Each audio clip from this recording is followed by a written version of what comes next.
Welcome to the Theology Pugcast. This is C.R. Wiley. I am a senior editor at Touchstone Magazine.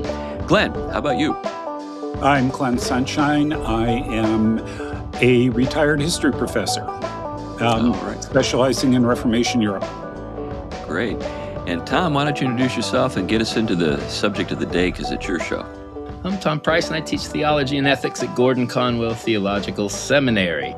Today's topic, why the woke will not leave us alone and go away. Excellent. So it reminded me of, I remember Martin Luther the Reformer for my history class back in seminary with the swarmer, the buzzing bees that would just, I think he was talking about the Anabaptists, I think, at the time. They would just not leave us alone. They would keep buzzing and buzzing and buzzing. So woke has kind of gone. There is a little bit of a connection there between those traditions. I think there is, and so I think things we haven't talked about. We've been talking a lot about technology and dominance, and I think especially after certain things calmed down after the whole COVID thing with the excessive wokeification of every instance of society. It was their kind of sacramental vision there for a bit. But it as much as people would like it to have gone away, those that see it as buzzing bees, it won't. And it's not going to.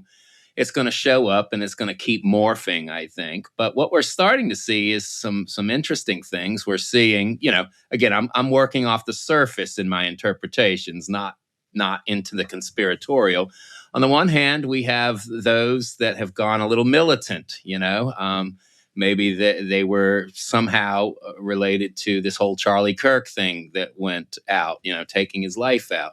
Then you have this kind of more recent lesbian couple. One of them is very, fighting ICE and ended up getting, tragic ending there. And now we have this former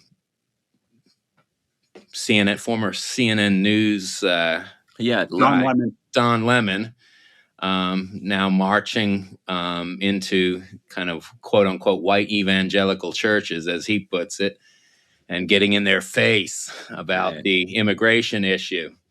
So, I mean, I know drama and spectacle always go with this kind of, the flip side of lust for dominance in a society is also to get kind of dominance through getting support behind you. And spectacle plays a big role in that, The more you can get a hold of that popular imagination, the more you can kind of drive your mass force. And with technology, you can become the movement you want to be. So what's going on here? And what does the church have to look forward to? That's a good way maybe to start it. Yeah, that's a great way to begin it. I think a couple of things pop up in my mind. One is because of the ubiquity of smartphones, you have a lot of you have a new dynamic that wouldn't have been present, say, in the 19th century or earlier. And then because that's the case, you also have what I've heard referred to as fourth generation warfare, which is basically all about kind of the war for the hearts and minds of people in using kind of optics and other kinds of things to help put your adversary in a bad light. And that's really a lot of what goes on. And once you get kind of framed that way, it's awfully hard to reframe things.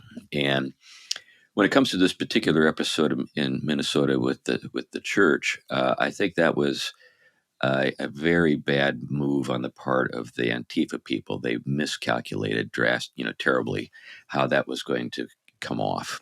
But anyway, that's my personal take. And if we can just add to that, the FACE Act, which is usually used to prohibit abortion protests, includes impeding or interfering with worship at a house of religion. Right. And so these people who gleefully identified themselves have just admitted publicly that they broke federal law. Yeah. So they walked into something that demonstrated that they don't really have much self-awareness. But for those that maybe see that just as basically, something they're going to get wiggle out of, they see themselves kind of as something. If there's any moral law at all, or they at least hope there is some kind of moral conscience that they're appealing to, they feel like they're kind of. If you see some of these people, they feel like they're on the side of the real Jesus, right? The side of the underdog, the marginalized. The one that's not in the comfortable church worshiping day in, day out, but the one locked in the back of the wagon, the one being escorted off, the one who's split from their family. It's always this dramatized taking up of a tragedy that is a tragedy and is things that the church does deal with day in, day out, does get in the middle of, does care about families and people broken, but on the other hand, dealing with legal matters and exploitation from governing powers that instrumentalize people. And here you have people. You don't hear much protest about the instrumentalizing of these people in political projects, because the very people that these people seem to be caring about so much and fighting ICE for aren't really these people. It's really about winning for their side. It's not about being in there helping these people. These people are instruments that help them get their side to win. Yeah, I think that becomes evident whenever you have something like the protests, say in Iran, that just don't seem to register with the left. It's as though that community just doesn't count, because there's kind of a tacit agreement between radical Islam and kind of the far left, not to really critique each other and just kind of like work together as much as they can. There have been a number of people who've noticed that. I've got some theories as to why that is, but anyway. But to further your point, it's kind of a selective outrage, and I think anybody who and so what's really in play here, I think, I sort of like the muddled middle, the normal people, the people who don't necessarily identify with either extreme or either group. And, if we're talking about, say, people who are very active on the right and people are very active on the left, I think that's what everybody's kind of appealing to. The idea that if we can bring those people over to our side for the next election or for whatever, then we win this battle. Yeah. But it's interesting that this has become now the symbolic center. That's and the kind of symbols that are showing up. I mean, again, I'm reading the surface. I'm not looking into the background at this point. I mean, the character at the Charlie Kirk thing was supposedly someone defending the trans world, and I don't know how Charlie had specifically and directly, did anything that would disrupt their being able to get a surgery or anything. And then the other situations, you have this apparently, lesbian couple who had the time to kind of disrupt what they saw as an unjust action on behalf, and kind of provoking a situation. They probably weren't asking for what ended up happening, but they definitely were instigating and escalating. And now it's kind of drummed up. But this seems to be the issue now. It isn't the summer of George Floyd or during the pandemic. It's not the Pride Parade. It's definitely this issue, but you're noticing these symbols. It's the trans and the lesbian community and gay community that are kind of the foot soldiers here. Yeah, I think that's right. And generally speaking, people that you wouldn't consider well. Not healthy people. When I see some, something online that gives you a little bit of sense of what their lives are like and what they do, in terms of just their on, day-to-day lives. I just say, man, that person is not in a good place. The thing that concerns me on all of this is it is against federal law to interrupt a church service. It is against federal law to impede a federal law enforcement officer working to enforce the law.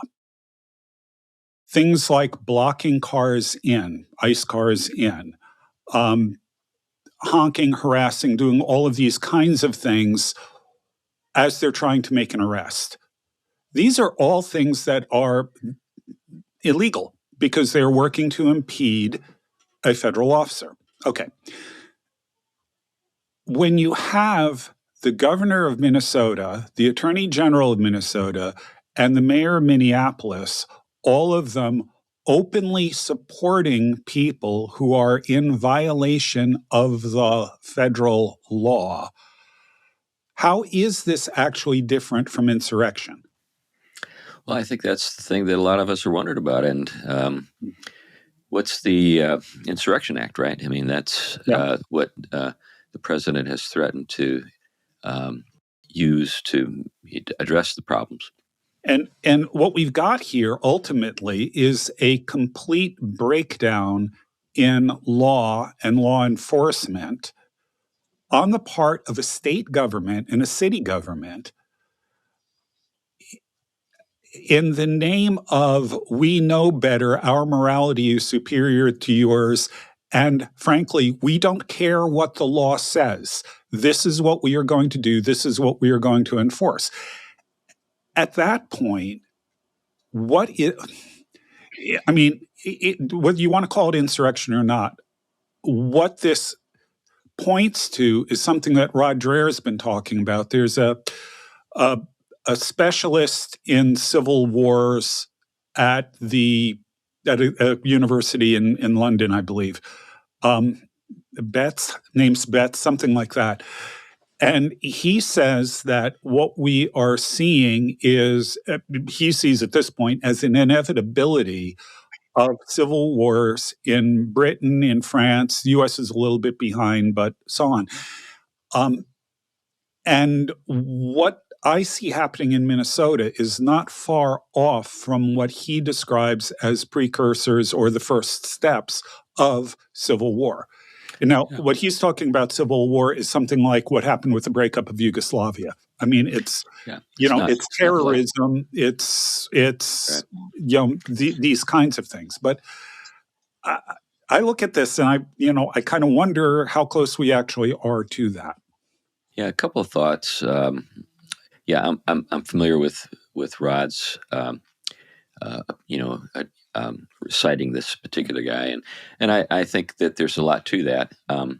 I think a couple of dimensions to this that I think are worth considering. One is there's a cynical side in terms of my take, and that is what you see in Minnesota and other places like Oregon is what I suspect has been a lot of fraud and a lot of illegal activity with regard particularly to elections. And what's threatened here is kind of the agreement or the tacit agreement between certain elites and certain marginal groups that have helped to secure the position of those elites. And once that is no longer the case, there's a real I think there's a real prospect that those folks can't win, and I think that's part of what's going on. Now, I'm not saying the foot soldiers on the street are thinking in those terms. I think that most of them are just motivated by their ideology. Yeah, and there's a cocktail of things, like you said. There's a cocktail of things, just like there was during Floyd, during other things. There are a lot of things that are permeating, and these things can bubble over, and they hope can kind of create this, mass kind of event that will bring about what they want. But you're right. I mean, in this episode, there tends to be, at least the recent, recent set of events. There does seem to be some things about, of course, where is certain kind of money going that's meant to help people. Yeah. And we're finding out for the people that it was meant to help is being funneled and channeled and all different kinds of things. So before you can get a hold of it, you're starting to have dramatic events disrupt kind of investigations and turn the bad guy in, you create a different straw man to attack so that you can take the attention off. I mean, that's definitely one issue. And I think we are starting to see these organizations. I mean, with Black Lives Matter, for example, it has been very little interested in any real Black lives. It has been really interested in getting the funds that you can get granted to you through being a nonprofit organization.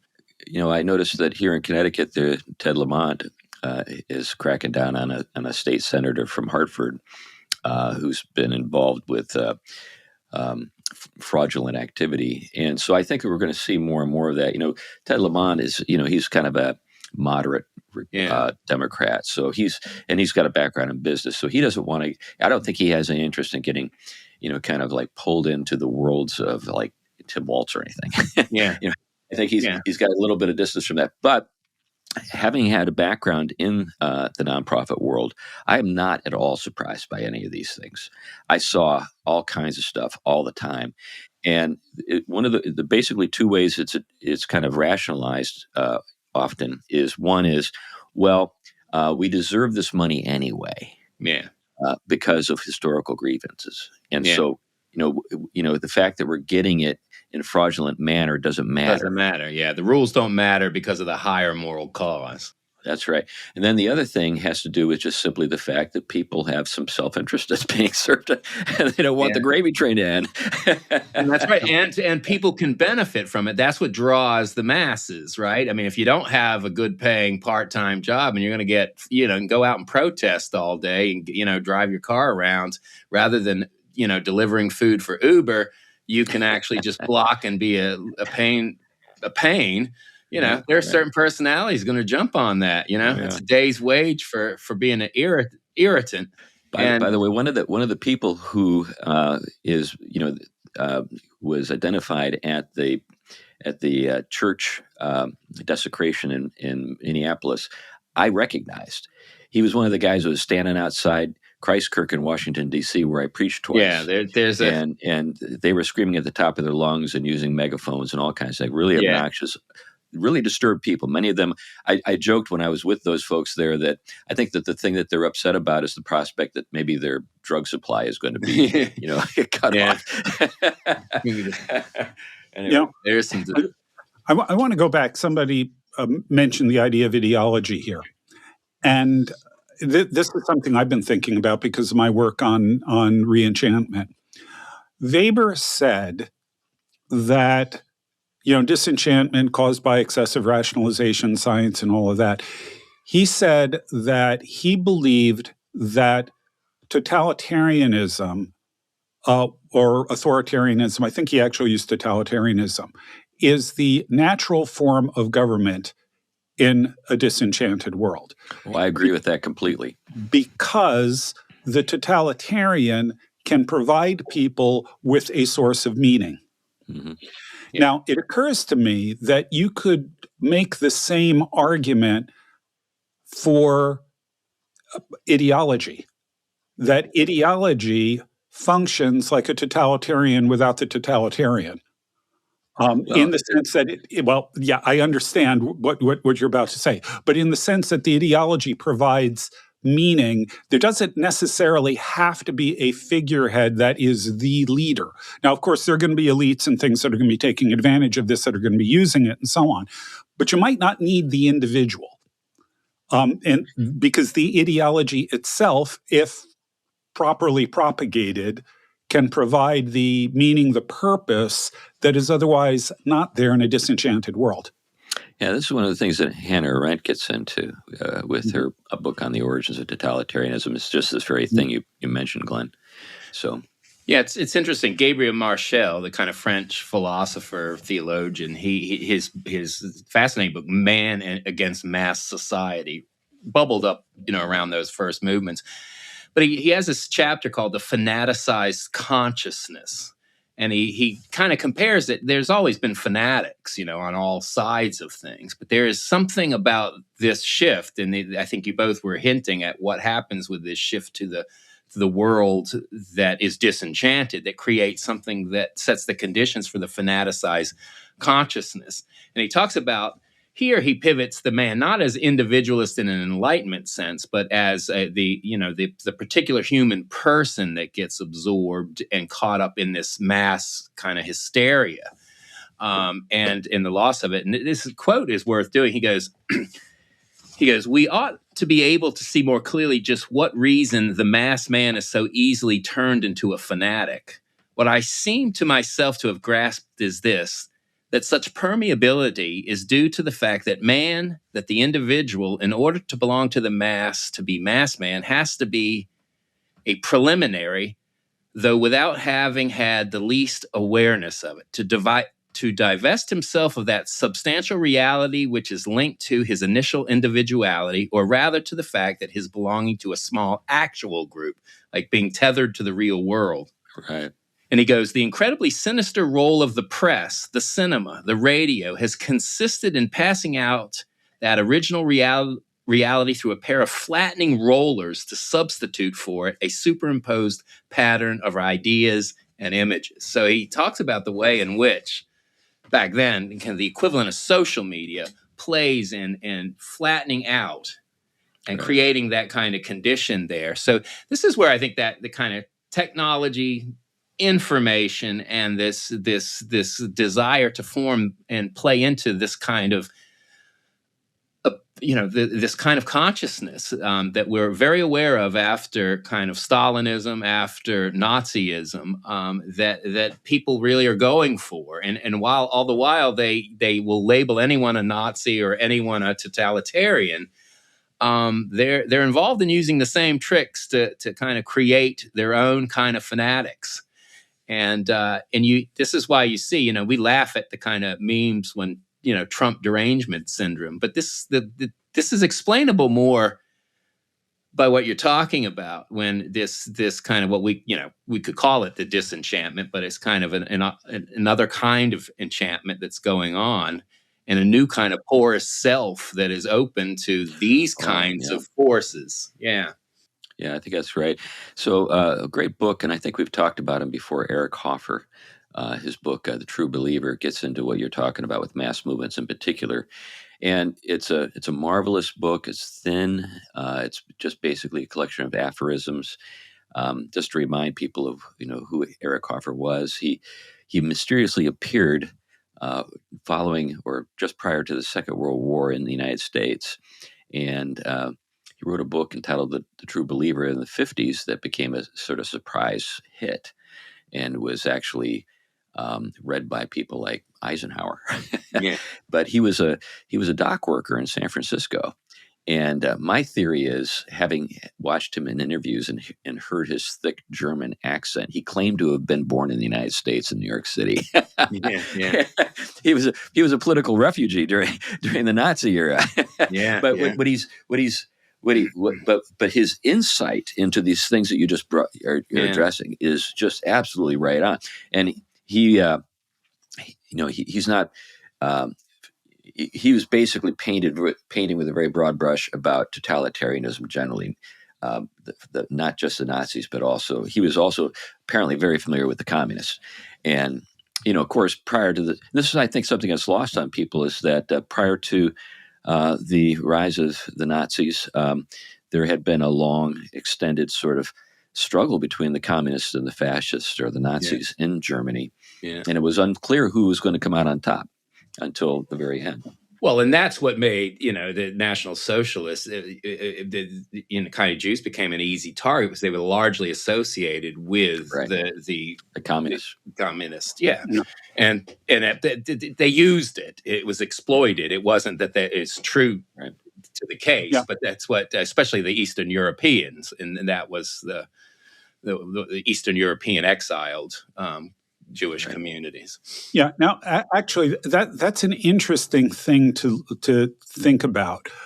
The Nazis were socialists, but they were National Socialists as opposed to the international socialists of the communists. Yeah.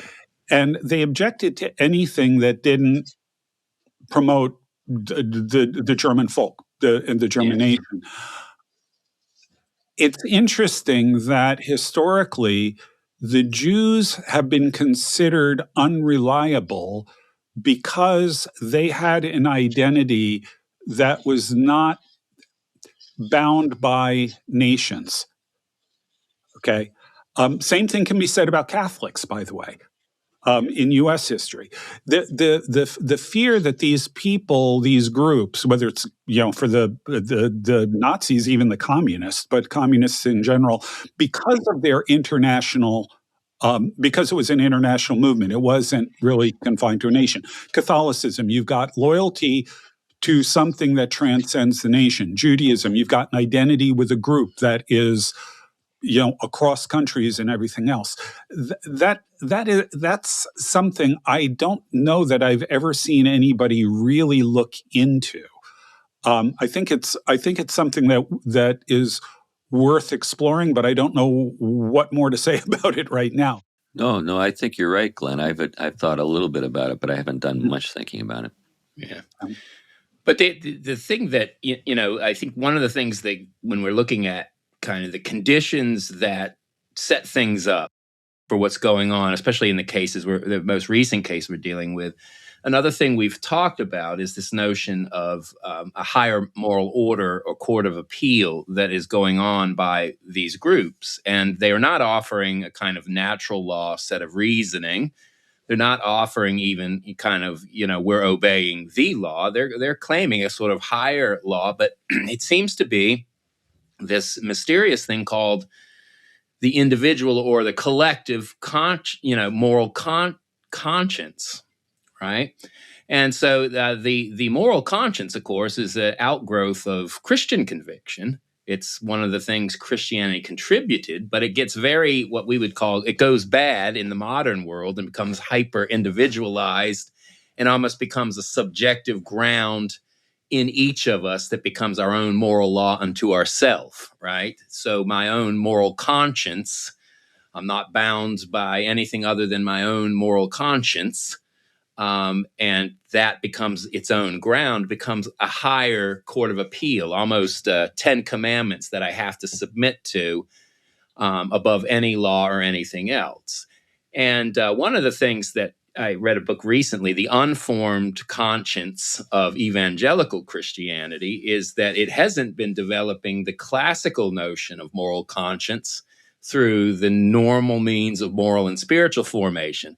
It has rather adopted this kind of individualistic moral conscience that the secular society has embraced. It makes it very malleable to these kinds of movements. So that was why I was kind of curious why this became a targeting point for a group like this, other than, yes, it's symbolic, but also it's a kind of group that they feel may be at one with them in terms of sharing a view of higher moral order that isn't reasoned out to or grounded in anything more than sort of a deep sense of conviction that can be appealed to.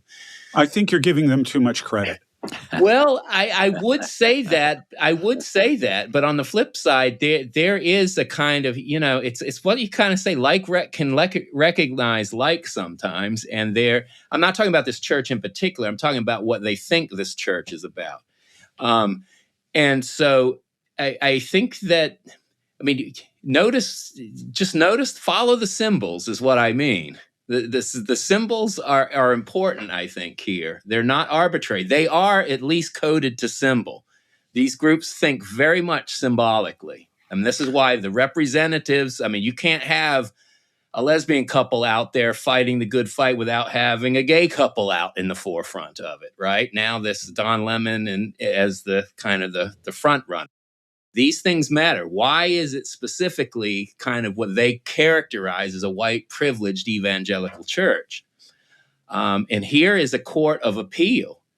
From what I understand, this lady who organized it is from a set of Black inner city churches. So here's a court of appeal going on to something on moral conscience. It's becoming a power struggle between two conceptions of what it means to care for, quote unquote, the marginalized. Well, I think another dimension to this, to add my cynical take, is ressentiment. There is a real sense that I think Nietzsche had some things right. And one of those things I think he had right is a deep, abiding resentment that's really, I think, murderous. It's in character, in which you're dealing with a sense of a paradoxical kind of thing where you've got a deeply offended pride. So think about it this way. So why does everybody hate and at the same time wish they were the quarterback of the football team in high school, or the leading, sort of the gal who's the head of the cheerleading squad? Well, it's because they embody something that only a few people can actually achieve. In the sense that there's only one quarterback and that kind of thing, and it tends to be the guy who's got the most talent. So there is an objective kind of character to this. It's not just a social construct. I suppose you could call football a social construct in the sense that it's just a game, but at the same time, there really are abilities that this guy has that other people don't have. Yeah, so calling football just a game is a sure sign you did not grow up in the South. That's right. Yeah, it's part of it's the religion down there.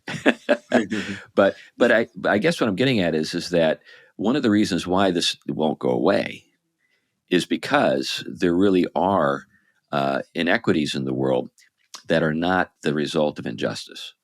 There's a distribution of abilities, talents, and so forth, and over time, these things do develop a kind of structured sort of expression in our society.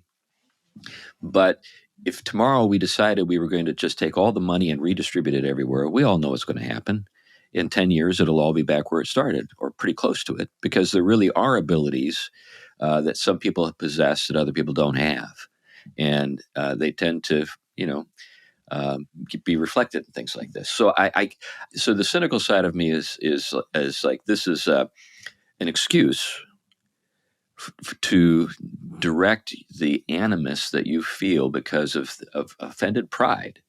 Envy is offended pride, and I think that that's part of this. Yeah, I mean, I don't disagree with that. I mean, I think that though, I think one of the thing is I don't know, because I do deal with students like this all the time. I don't know that their moral imaginations think that I'm not saying they're conscious of it. Yeah. Well, that's what I mean. Right. And so I think in their moral imaginations, they really do see that this is a matter of conscience.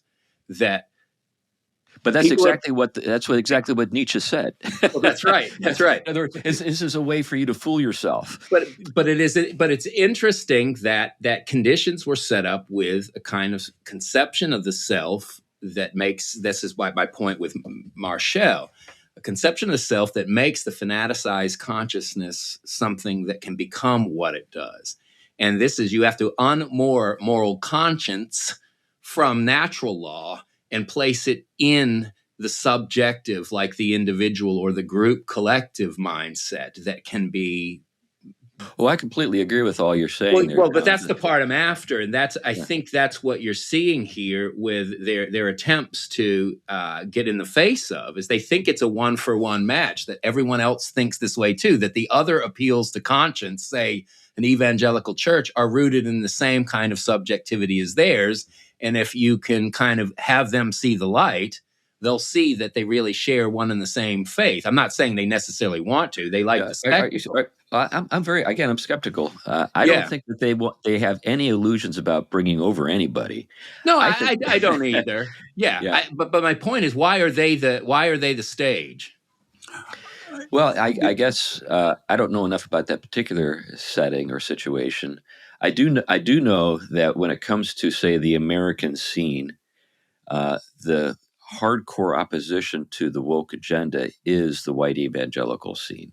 But it's a symbol for them of something that they envy, as I'm telling you. In this particular case, they claimed that the pastor had some kind of connection with ICE.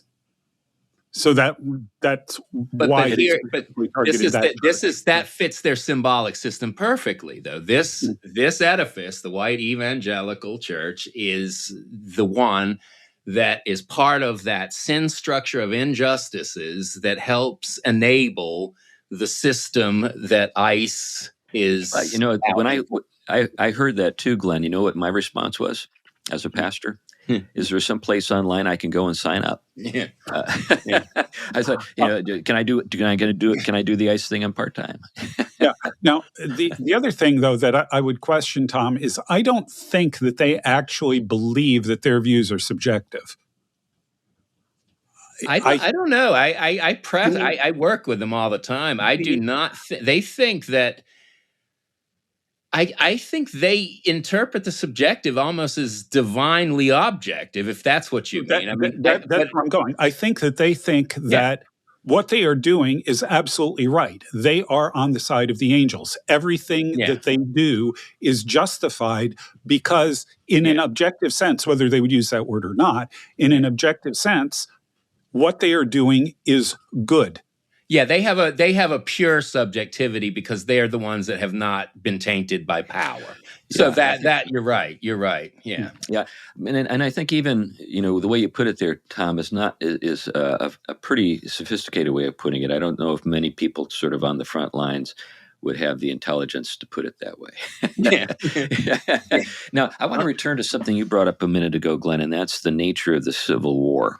And I think that when we hear that term in the United States, we think about what? Well, we think about the North and the South, and we think about fielding armies and uniforms and order and all that kind of stuff. But I think you brought up as well that it's going to be much more like Yugoslavia, which is just sort of this tit for tat ethnic group kind of thing, or something that I think is under sort of I think under. I don't know if the word is appreciated, but just under sort of studied, and that is the war in Missouri during the Civil War, the guerrilla fighting. So I've had a chance to get into that a little bit because I have family roots in all of that, and it was all pretty much news to me. I mean, I was aware of course, the outlaw Josie Wales, and I had a vague sense that was what was going on with that. But it's only been because of my own personal research into this that I've become aware of just kind of the character of what was going on and just how violent it was. And it was a kind of proxy war. I mean, maybe not proxy war, but just it was this thing that was going on the side that both sides, the North and the South, were aware of, and actually endorsed to a degree. They actually, in the South, I do know that there was legislation that was passed supporting the guerrilla efforts in Missouri on the part of the bushwhackers, and on the other side, the North actually worked alongside the guerrillas, the northern guerrillas. So there was an actual presence of northern troops there. But that could be something closer to what we might see. Yeah. I mean, he's talking about things like your neighbor flying a drone over and dropping a grenade in your yard. That's kind of Missouri. That's sort of the modern version of this. I mean, he says, it's worth looking up Rod's. I like I said, I wish I remembered the guy's name. It's something like Betts, but it's worth looking him up and looking at what it is that he says that the kinds of civil war that at this point he sees as inevitable, what they're going to look like, because it's really ugly. Yeah, I can make some guesses. I can, and one of the things I think that perhaps is lost on a lot of folks is that if this were to play out that way, it would actually be very bad for sort of urban dwellers. They're the ones who are going to be the most, I think, likely to suffer.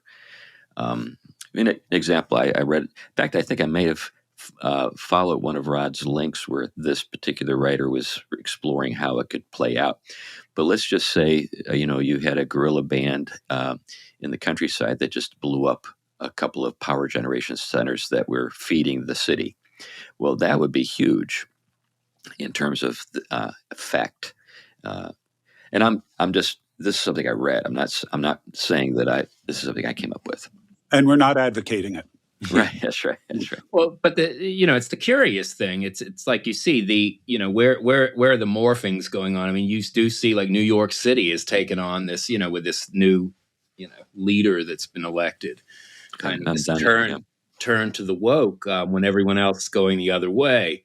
And you'd think most of the countries that the people are representing come out of places they're running from that have been torn apart from the very policies that this one's implementing, and yet they're out there celebrating hand and flag this election. It really it is a bizarre thing to see people still cheering some. Well, are you familiar with some of the theories concerning about who Mamdani's support was derived from?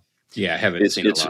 It's young, highly educated professionals. Yeah, well, who are not able to access the levels of elite status that they thought they would be gaining access to. Largely, and the weakest support has been amongst the urban ethnic communities, working class people. So yes, it's the indoctrinated is pretty much as I was thinking. Again, they're not prepared for this kind of fanaticized consciousness. Right. But the thing is it's not going away. Now it is quieter on universities. It's not as loud right now, but it's not going to go away. That's the thing. Well, that's what happens when you cut off the money. I've noticed that. That's right. But it finds its little spaces and survival. It goes into it has its own catacombs. And well, that is really. Let's think a little bit about that, Tom, because I think you're so right about that observation. Yeah. I remember back in the early '90s, we all thought we're in a whole new world. We won't have to worry about the communists anymore. Yeah. The two things that we could see was the fall of the Berlin Wall and the collapse of the Soviet Union, and the embrace of capitalism by the Chinese, or at least what appeared to be, the kind of the beginning of it. Yeah. They pulled back, obviously. They figured out a way to do it with just the Communist Party still running the show, but. Anyway, so a lot of us thought, well, I'm glad that's over with. We can move on to like a new world order, is in the words of a certain president. Yeah. But I think the wedding of the kind of what we would call kind of a modernist, the modernist communist vision to this postmodernist deconstruction and moving it out of that instrumental rationality into the emotive and the volitional. And this is kind of where we're back to, that we're dealing with a kind of subjective, emotive commitment that seems to be, like Glenn said, almost like a divine word directly to us that is higher, because it is so morally obvious to us that this is what we need to be about, and it's pure because we're not tainted by the evil power, that we can press on. But it does pick up its soldiers, and there are people ready-made. And this is the other thing: is have we? My point is pointing. There's a reason I brought the evangelicals into it, is because I do think there is a large swath of them ready made to be absorbed by that kind of thinking. I'm not saying all of them. I'm saying that there is an unformed conscience there, and a way of thinking of modernist conscience that they've embraced that is very similar and is manipulatable by the same types of technological or technique. No, I agree with you completely. I've seen it firsthand. Yeah. Well, yeah, and there's another dimension here too, and that's that evangelicals, by and large, have secularized the gospel. Yeah, which means, as I'm using the term, secularism is the idea that religion and government and such should be separate. Okay, at its very base. But this goes quickly to the idea that religion should have no say at all in public life. Mm-hmm. So what you get in evangelicalism is a secularized gospel. It's about personal salvation, personal morality, and maybe abortion. Yeah. But that's about it. But what that does is it surrenders the public square to secular forces. Yeah. And so when you have something like the woke, which is a Christian heresy, fundamentally, when you have something like the woke that can appeal to some sort of sense of moral values, untethered from sort of a bigger picture, untethered from the gospel in its fullness, it's something that can attract evangelicals, I think, and pull them into this orbit while they're still thinking of themselves as evangelicals. I mean, I've accepted Jesus as my savior. Yeah, And so by speaking the moral language, they're able to pull the evangelicals into it because the evangelicals don't have a fully formed understanding of things like public morality and how it relates to Scripture. Yeah, I think that's definitely the case. And there's also, of course, a kind of naive sentimentality that characterizes so much of evangelicalism. So basically, soft heads as well as soft hearts. Yeah. Well, that's it. That's where the love of neighbor gets really softened, and it becomes something that is exploited. That love of neighbor is equated with certain kinds of things that the left defines as that dignifies and values the human, and they ignore the fact that they're being exploited and they're being manipulated in radically dramatic ways by the left's vision. I mean, first of all, the exploitation of them as political instruments for their own causes, which tend to be very much denunciatory of human body itself in terms of human sexuality and the transgender agenda. That's a hard one to say.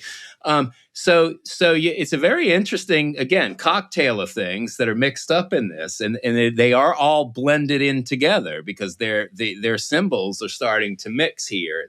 They, just like you have the big alphabet soup. Well, now the immigrant is part of that identity collection. I was wondering, one of the things about the woke is they always have to find new grievance groups. Right. Because after a short period of time, the old grievance groups go away. So it was gay, then it was Black Lives Matter, then it was trans. And I was wondering who follows trans. Right. Well, now we know who follows trans are illegal immigrants. Right. Yeah. There's a whole larger sort of framework of victim sort of like valorization, and the fact that you're a criminal doesn't mean that you're not a victim. In fact, that may be the indicator that you are. So the fact that you are some kind of perpetrator is an indication that as a child you were deprived or whatever.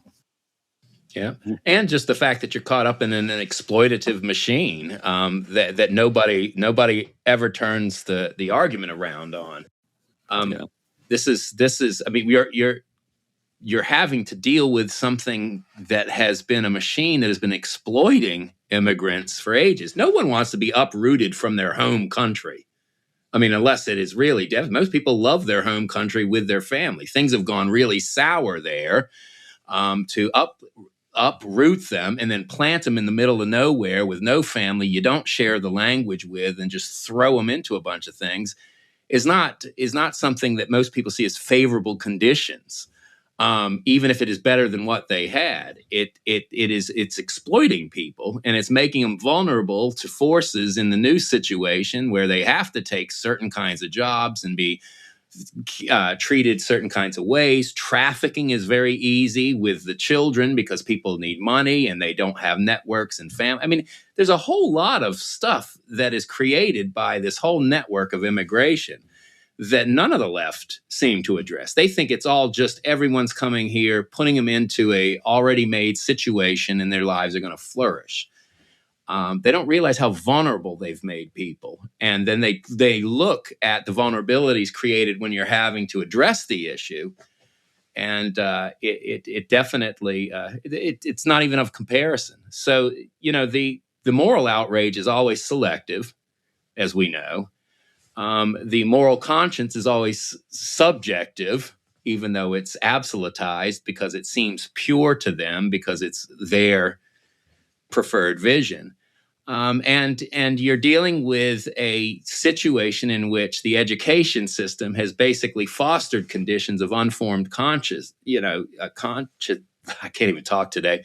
Unformed minds that have the inability to morally discriminate properly, and so you're ready made for this stuff. So just on that level, it's not going away anytime soon. Well, then you get these odd situations. There was one situation where it was an absolute slam dunk case by the prosecution on large scale fraud, $12 million, something like that, against, I believe it was a Somali in Minnesota. The jury convicted unanimously in very short order, and the judge vacated the conviction and declared the person innocent. What do you do with that? I mean, in terms of rule of law, that's absolutely insane. But you want to talk about judicial activism, that's it. But evidently, the judge decided on the basis of the fact that this person was a Somali immigrant. I mean, like I said, I think it was Somali, maybe not. But on the basis of this person's identity, who they were, that whatever the evidence says, whatever the jury said didn't matter. The judge just simply said, yeah, not guilty, done. Well, I think there is a recourse, and I think there is provision for what's the term I'm looking for? It's the same sort of thing that you do with a politician who's been accused of a crime. Impeachment. Impeach. That's the word I was looking for. I'm with Tom today. I can't. I'm out in the cold somewhere. That's right. But you can. I believe that's something that's been brought up here recently to address that kind of thing. But yeah, I mean, I think the thing that many people are afraid of, including me, is that we're in a kind of process of becoming a third world kind of sort of social environment where you have the rule of law abrogated in the interests of, say, political sort of alliances, and you end up with a society where you've got an elite that is indifferent to the well-being largely of everybody else, so long as their own interests are being served, and then they use kind of the emotional kind of ferment that you see, particularly with the underclass, to help to support their regime. You see this. That was the story in Venezuela. I mean, it was the middle classes that fled. So in other words, the ballast, what made the society relatively healthy, were the very people that were identified as the problem, and they fled. And I think that's the thing that I'm worried about long term in the United States, and I think that some of the work in terms of sealing the border and addressing the presence of criminals in the United States who are here illegally is in part intended to, I think, address that by other people who have that same worry. And I think the other thing is, although this case may get a strong arm over against it with going into the church, but is this something we're expecting to see more and more, or do you think this is going to fizzle out? I mean, my hunch is this is kind of a starting point rather than, it may not be as widespread as some think. It all depends on whether or not the federal government acts decisively to arrest these people and put them on trial. If the government doesn't do that, you're inviting more. Yeah, I think that they've arrested a couple of people, but we'll see how it plays out. I agree with you, Glenn.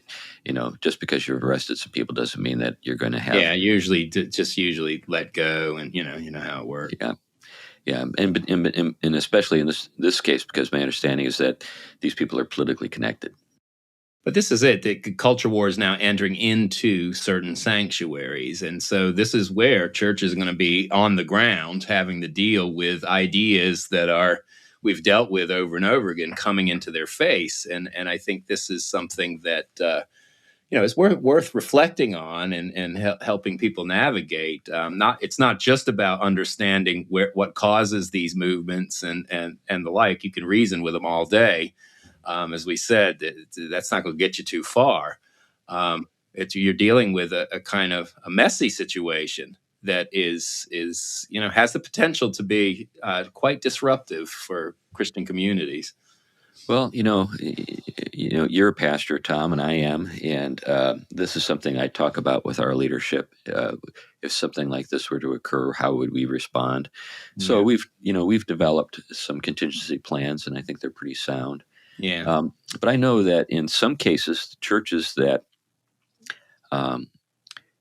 have had to deal with these kinds of things in an ongoing way actually employ guards and security and even the police. So like the church I preached at in Washington, D.C., there were 12 police cars outside and a very strong presence of the police there on the ground to make sure that the building wasn't entered. And I think that obviously, you can't expect that to happen at every church, but there are some churches, but if they're targeted, that can, if the police in that municipality are doing their job and are ready to help, that's something that I think you're likely to see more and more of. Yeah. I think it's, the point for me is it becomes a symbolic target for them. It's kind of like any kind of iconoclasm, it has its targets. Right. And this is now becoming definitely it's within their view. Oh, yeah. Yeah. I think, and then too, because of social media, there's an ability for people to connect dots that maybe in the past were not connected. This is way off topic, but I think it illustrates my point. Shel Silverstein, the guy who wrote The Giving Tree, also was a cartoonist for Playboy. So think about that. Would that fly today? Well, and he also wrote songs for Johnny Cash. So he Boy had Named Sue.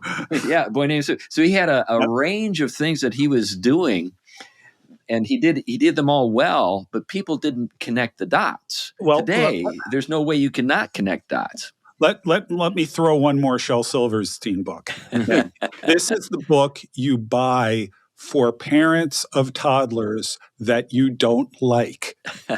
It's called Uncle Shelby's ABZ book. And I'll just leave it there. Look it up. Yeah. Right. But anyway. But Shel would never have gotten The Giving Tree published today because of all the other things that he was doing. Or at least he would have had to change his name. Well, the interesting thing about that is that back in the 16th century, something like that would not necessarily have been considered so outlandish. You have, my favorite example is Marguerite of Navarre, the sister of Francis the First of France.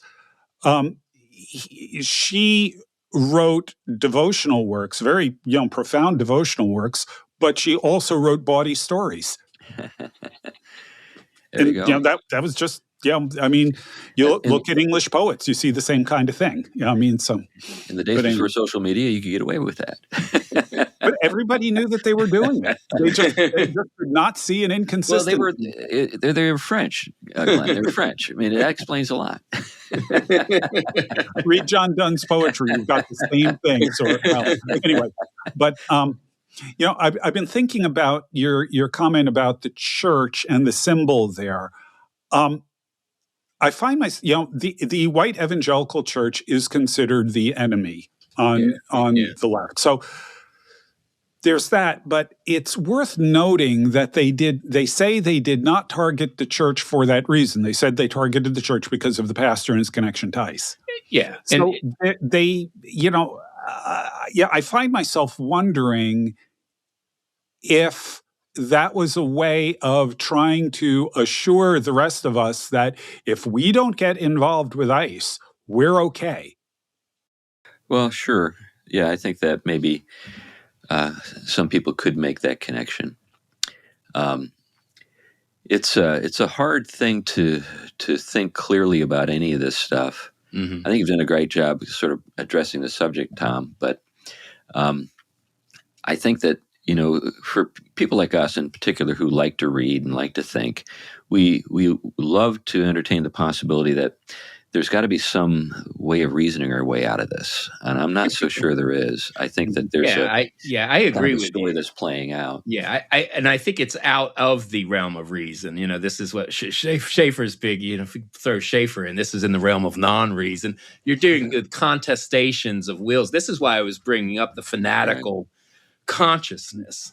But there are things that condition that. And technology, of course, does. We address that on a lot of shows, but that plays into the way we educate people and sometimes the way our churches educate people. And some of these things we don't have in our hands. We can't necessarily slow down the developments of technology. We can't necessarily get a hold of every educational institution, but we do have control in some sense of our catechism. Right. And so that was kind of where I was thinking about this on that end. So I don't think that we can address it head on, but we can fashion people to not be formed so susceptible to its Yeah. allure. Yeah. Well, anyway, we should wrap it up. We've gotten to that point in the show where we do wrap things up. And anyway, anything you want to say in conclusion, Glenn? Yeah, just a quick pair of definitions. A fanatic is someone who does not believe you can disagree with them for legitimate reasons. You're always either ignorant or morally depraved. Yeah. An ideologue is someone who says anybody disagrees with them is evil. Interesting. Yeah. Those are both, Yeah. I think helpful. Anyway, well, thanks a lot for listening to this episode of the Theology Pugcast. We want to also take another opportunity to say thank you to our new patrons. We have a Patreon account, and we've got a number of people who have recently joined the intrepid band of people who support us on a monthly basis and pay the bills. So thank you for doing that, folks. And if you'd like to join that group, there is a link in the show notes. We can always use the help. All right, that's enough for now. Thanks a lot, and bye-bye. Bye-bye. Bye now.